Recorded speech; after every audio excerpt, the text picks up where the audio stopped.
Ada pulau kecil di Kanada yang terdengar seperti setting film misteri. Bukan karena kastil tua, bukan karena harta karun, tapi karena satu cerita aneh yang terus bikin orang penasaran. Katanya, di sebuah pulau terpencil bernama Lasqueti Island, pernah muncul koloni kucing hitam liar dalam jumlah besar. Dan tidak ada yang benar-benar tahu dari mana mereka berasal. Bayangkan sebuah pulau yang jauh dari keramaian. Jalanannya tidak ramai, rumah-rumahnya tersebar. Banyak area masih terasa liar, hijau, dan sunyi. Untuk sampai ke sana pun, orang biasanya harus menyeberang dengan feri. Bukan tipe tempat yang setiap hari dipenuhi turis. Lalu, di tengah suasana seperti itu, muncul kisah tentang kucing-kucing hitam yang berkeliaran di hutan, di pinggir jalan, dekat rumah-rumah kayu, bahkan di sekitar area pantai. Mereka terlihat tenang, seperti sudah lama menjadi bagian dari pulau itu. Yang membuat ceritanya menarik adalah pertanyaan sederhananya. Siapa yang pertama kali membawa mereka ke sana? Karena kucing domestik tidak tiba-tiba muncul di sebuah pulau begitu saja. Mereka biasanya datang bersama manusia. Bisa bersama pelaut, bisa bersama penduduk lama, bisa juga dari hewan peliharaan yang lepas, lalu bertahan hidup dan berkembang biak. Tapi dalam cerita ini, tidak ada jawaban tunggal yang benar-benar jelas. Ada yang menduga mereka berasal dari kucing kapal. Pada masa lalu, kucing sering dibawa ke kapal untuk membantu mengendalikan tikus.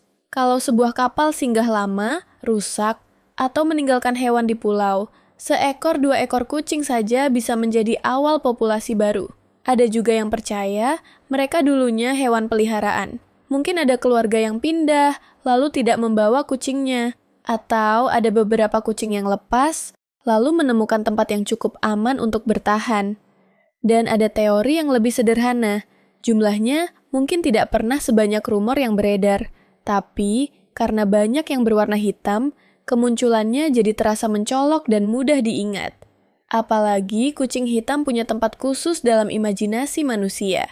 Di beberapa budaya, mereka dianggap pembawa keberuntungan. Di budaya lain, mereka sering dikaitkan dengan misteri. Jadi, ketika orang mendengar pulau terpencil dan kucing hitam, otak kita langsung menyusun cerita yang terasa seperti legenda. Tapi, justru disitulah daya tariknya. Apakah ini kisah nyata tentang koloni kucing yang terlupakan? Apakah ini hanya rumor internet yang berkembang dari cerita kecil? Atau ada sejarah pulau yang belum banyak diketahui? Untuk menjawabnya, kita perlu melihat 3 kemungkinan besar. Kapal, manusia, dan kemampuan kucing untuk bertahan hidup di lingkungan yang keras. Karena terkadang, sebuah misteri tidak dimulai dari sesuatu yang besar. Kadang, cukup dari satu kucing yang tertinggal, lalu waktu melakukan sisanya. Kalau kita melihat sejarah manusia dan pulau-pulau kecil, cerita seperti ini sebenarnya tidak terlalu mustahil.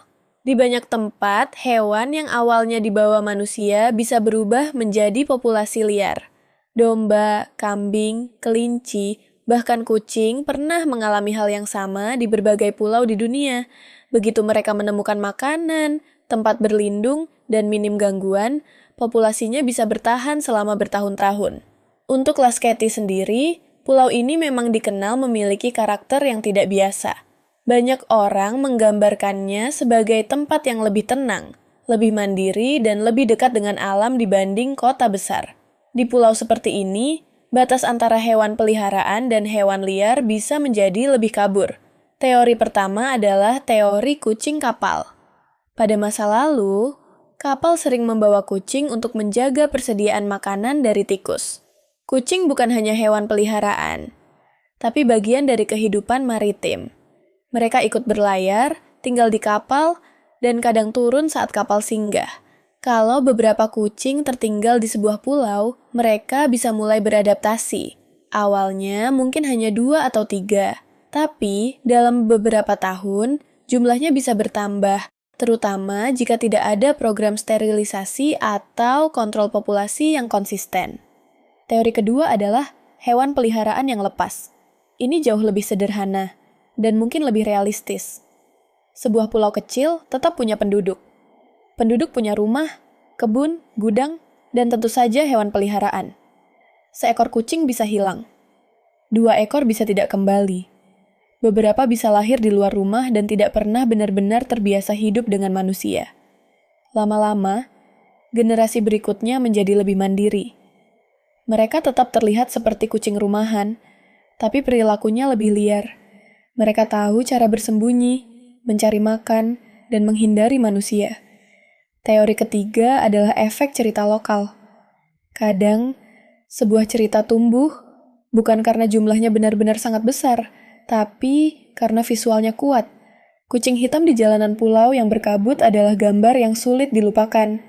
Satu orang melihatnya, lalu cerita menyebar. Angkanya bertambah dalam ingatan. Dari banyak kucing menjadi ratusan kucing. Dari sering terlihat menjadi pulau yang dipenuhi kucing. Dan ini sering terjadi dalam legenda modern. Satu detail kecil yang unik bisa menjadi pusat cerita. Warna hitam membuatnya terasa lebih misterius. Pulau terpencil membuatnya terasa lebih sinematik. Kurangnya catatan resmi membuat orang semakin bebas menebak. Tapi, ada satu pertanyaan penting. Kalau memang ada koloni kucing liar di sebuah pulau kecil, apakah itu baik atau buruk? Jawabannya tidak sesederhana lucu atau berbahaya. Di satu sisi, kucing bisa menjadi bagian dari kehidupan warga. Mereka bisa membantu mengurangi tikus di sekitar rumah atau gudang. Beberapa warga mungkin memberi makan, memberi nama, bahkan menganggap mereka bagian dari identitas pulau.